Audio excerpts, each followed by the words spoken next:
നമസ്കാരം. ഇറാനെ വീണ്ടും ആക്രമിക്കാൻ ഇസ്രായേൽ പദ്ധതിയിടുന്നതായി റിപ്പോർട്ടുകൾ. ഇറാൻ ബാലിസ്റ്റിക് മിസൈൽ പദ്ധതി വിപുലീകരിക്കുന്നതായിട്ടുള്ള ആശങ്ക സജീവമായതോടെയാണ് ഇസ്രായേൽ പുതിയ സൈനിക നടപടികൾക്കുള്ള നീക്കം ശക്തമാക്കിയതെന്നാണ് റിപ്പോർട്ട്.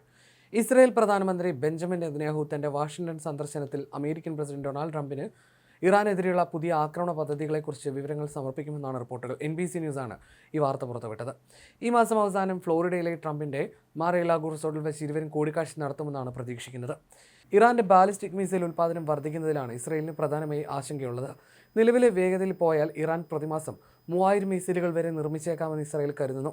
കൂടാതെ തകർന്നടിഞ്ഞ തങ്ങളുടെ ആണവ പദ്ധതി പുനർനിർമ്മിക്കാനുള്ള ഇറാന്റെ നീക്കങ്ങളെയും ഇസ്രായേൽ ഗൗരവത്തോടെ കാണുന്നു. ഫെബ്രുവരിയിൽ നടന്ന കൂടിക്കാഴ്ചയിൽ നെതന്യാഹു 4 തരത്തിലുള്ള ആക്രമണ പദ്ധതികൾ ട്രംപിന് മുന്നിൽ വെച്ചിരുന്നു. ഇസ്രായേൽ ഒറ്റയ്ക്ക് നടത്തുന്ന ആക്രമണം മുതൽ അമേരിക്കയുടെ പൂർണ്ണ സഹകരണത്തോടെയുള്ള ആക്രമണം വരെ ഇതിൽ ഉൾപ്പെടുന്നു. സമാനമായ ഓപ്ഷനുകൾ ഇത്തവണയും ചർച്ചയായേക്കുമെന്നാണ് വിവരം.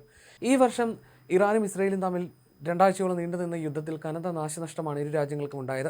2025 ജൂണിൽ നടന്ന US ആക്രമണത്തിൽ തകർന്ന ആണവ കേന്ദ്രങ്ങൾ ഇറാൻ പുനർനിർമ്മിക്കുന്നതിലും ഇസ്രായേൽ ഉദ്യോഗസ്ഥർക്ക് ആശങ്കയുണ്ടെന്ന് റിപ്പോർട്ടിൽ പറയുന്നു.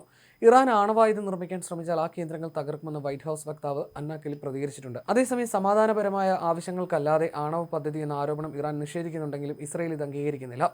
ഇറാന്റെ പ്രവർത്തനങ്ങൾ ഇസ്രായേലിന് മാത്രമല്ല അമേരിക്കൻ താൽപ്പര്യങ്ങൾ ഉൾപ്പെടെയുള്ള വിശാലമായ മേഖലയ്ക്കും അപകടങ്ങൾ സൃഷ്ടിക്കുമെന്ന വാദവും പുതിയ സൈനിക നടപടികളിൽ ചേരാനോ സഹായിക്കാനോ US സാധ്യമായ ഓപ്ഷനുകൾ ഇസ്രായേൽ ട്രംപിന് മുന്നിൽ അവതരിപ്പിക്കുമെന്നാണ് ബന്ധപ്പെട്ട വൃത്തങ്ങൾ നൽകുന്ന വിവരം.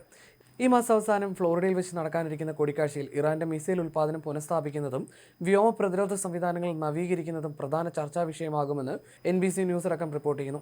ഈ വർഷം ആദ്യം ഇസ്രായേലും ഇറാനും തമ്മിൽ നടന്ന കനത്ത യുദ്ധം ലോകത്തെ ആകെ ആശങ്കയിലാക്കിയിരുന്നു. ഇതിനുശേഷം ഇറാൻ മിസൈൽ പദ്ധതി വീണ്ടും ശക്തിപ്പെടുത്തണമെന്നും ഇസ്രായേലിന് ഇത് ഗുരുതര ഭീഷണിയാണെന്നുമാണ് നെതന്യാഹുവിന്റെ വാദം. കഴിഞ്ഞ ജൂണിൽ ഇസ്രായേലും ഇറാനും തമ്മിൽ നടന്ന 12 ദിവസത്തെ യുദ്ധത്തിൽ ഇറാന്റെ സൈനിക ശേഷിക്ക് വലിയ ആഘാതം ഏറ്റിരുന്നു. എന്നാൽ ഇറാൻ ഇത് വീണ്ടും അതിവേഗം പുനഃസ്ഥാപിക്കാൻ ശ്രമിക്കുന്നതായി ഇസ്രായേൽ രഹസ്യാന്വേഷണ വിഭാഗം റിപ്പോർട്ട് ചെയ്യുന്നു. ഇതിനിടെ ഡിസംബർ അവസാനത്തോടെ തന്റെ ഫ്ലോറിഡയിലെ റിസോർട്ടിൽ വെച്ച് ബെഞ്ചമിൻ നെതന്യാഹു തന്നെ സന്ദർശിക്കാൻ സാധ്യതയുണ്ടെന്ന് US പ്രസിഡന്റ് ഡൊണാൾഡ് ട്രംപ് സ്ഥിരീകരിച്ചിട്ടുണ്ട്. ഗാസ സമാധാന ചർച്ചയുടെ അടുത്ത ഘട്ടത്തിൽ പുരോഗതി കൈവരിക്കാനുള്ള ശ്രമങ്ങളുടെ ഭാഗമായിട്ടാണ് ഈ കൂടിക്കാഴ്ചയെന്നാണ് ഔദ്യോഗിക വിശദീകരണം.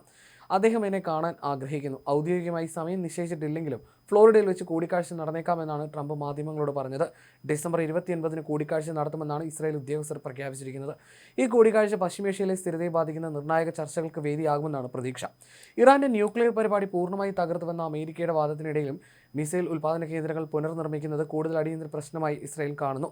നെതന്യാഹു ട്രംപിനോട് ഈ ഭീഷണി വേഗം നേരിടേണ്ടതിന്റെ ആവശ്യകത ഊന്നി പറയുമെന്നും US പിന്തുണയോടെ പുതിയ ആക്രമണങ്ങൾക്കുള്ള സാധ്യതകൾ അവതരിപ്പിക്കുമെന്നും റിപ്പോർട്ടുകളുണ്ട്.